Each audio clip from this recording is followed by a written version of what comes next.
નમસ્કાર, આપ જોઈ રહ્યા છો ICB 24 ન્યૂઝ. જોઈએ આજના સમાચાર. માંજલપુર વિધાનસભા પેટા ચૂંટણીના કોંગ્રેસના ઉમેદવાર ભીખાભાઈ રબારીએ આજે માંજલપુર સ્થિત ભવન સ્કૂલ ખાતે આવેલા મતદાન મથકે પહોંચ્યા હતા અને મતદાન કર્યું હતું. માંજલપુર વિધાનસભા પેટા ચૂંટણીના કોંગ્રેસના ઉમેદવાર ભીખાભાઈ રબારીએ આજે માંજલપુર સ્થિત આવેલા ભવન સ્કૂલ ખાતે મતદાન મથકે પહોંચ્યા હતા અને મતદાન કર્યું હતું. મતદાન બાદ ભીખાભાઈ રબારીએ લોકશાહીમાં મતદાનના મહત્વ પર ભાર મૂકતા તમામ મતદારોને નિર્ભય અને નિષ્પક્ષ રીતે મતદાન કરવાની અપીલ કરી હતી. સાથે તેમણે ભાજપ દ્વારા આચારસંહિતાનો ભંગ કર્યો હોવાનો પણ આક્ષેપ કર્યો હતો. લોકોને હવે નીડર થઈને વોટ કરી સત્તા પરિવર્તન માટે અપીલ કરવામાં આવી હતી. કરવું જ જોઈએ. લોકશાહીની અંદર મતાધિકાર આપ્યો છે તો કરવો જ જોઈએ ને. મેં પણ મત આપ્યો, પણ થોડી ઘણી વાતો તો આ ચૂંટણી શરૂ થઈ ત્યારથી ફેરણી હું ફર્યો, વિસ્તારોમાં ગયો, જ્યાં ત્યાં મને લઈ જાય લોકો, સાહેબ આગળ આવો, આ ગંદકી જુઓ, પાણી ઉભરાય છે, આ ગંદુ પાણી છે, આ રસ્તાના ખાડા છે, આવા બધી વેદનાઓ મારી આગળ ઠાલવે છે. એટલે મેં એમને કહ્યું કે 30 વર્ષ તો શાસન એમનું રહ્યું છે, મારું તો શાસન હતું નહીં. એટલે તમે મને તક આપો તો હું ત્યાં કામો કરું ને. એટલે આ શહેરની અંદર 2 ટર્મનો હું કોર્પોરેટર આ એરિયામાં હતો અને જે કામ મેં જે કરેલા તે વખતે એનાથી બદતર પરિસ્થિતિ મેં જોઈ. અત્યારે ફર્યું ત્યારે ખ્યાલ આવ્યો.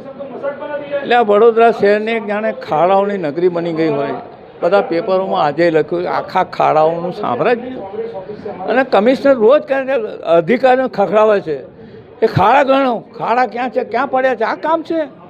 ખાડા ગણવા મોકલ્યા છે, 4000 ખાડા થઈ ગયા. અરે ખાડા પૂરો, પછી મટીરિયલ એવું નાખ, પાછું ધોવાઈ જાય. એટલે હું દશા કરી છે આ શહેરની. સ્માર્ટ સિટીના નામે પૈસા ખાઈ ગયા અને એટલું આ ગંદુ ગબરું વડોદરા શહેર કર્યું છે. સયાજીરાવ નગરી જેવી જે હતી એ પાછી આવી જાય એવું ઈચ્છું છું.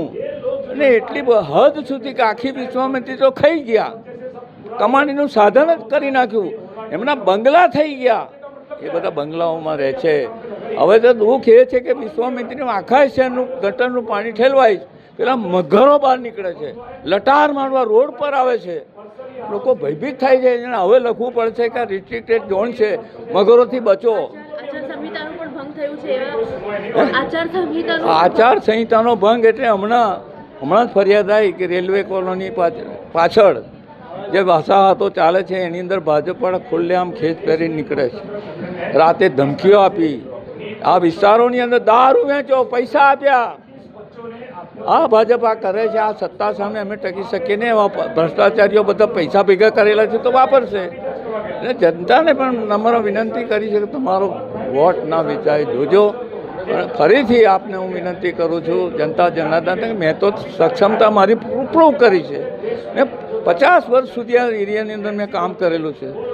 તો મને ફરીથી તક આપો તમારો અવાજ બનવાની, એ મારી અપીલ છે.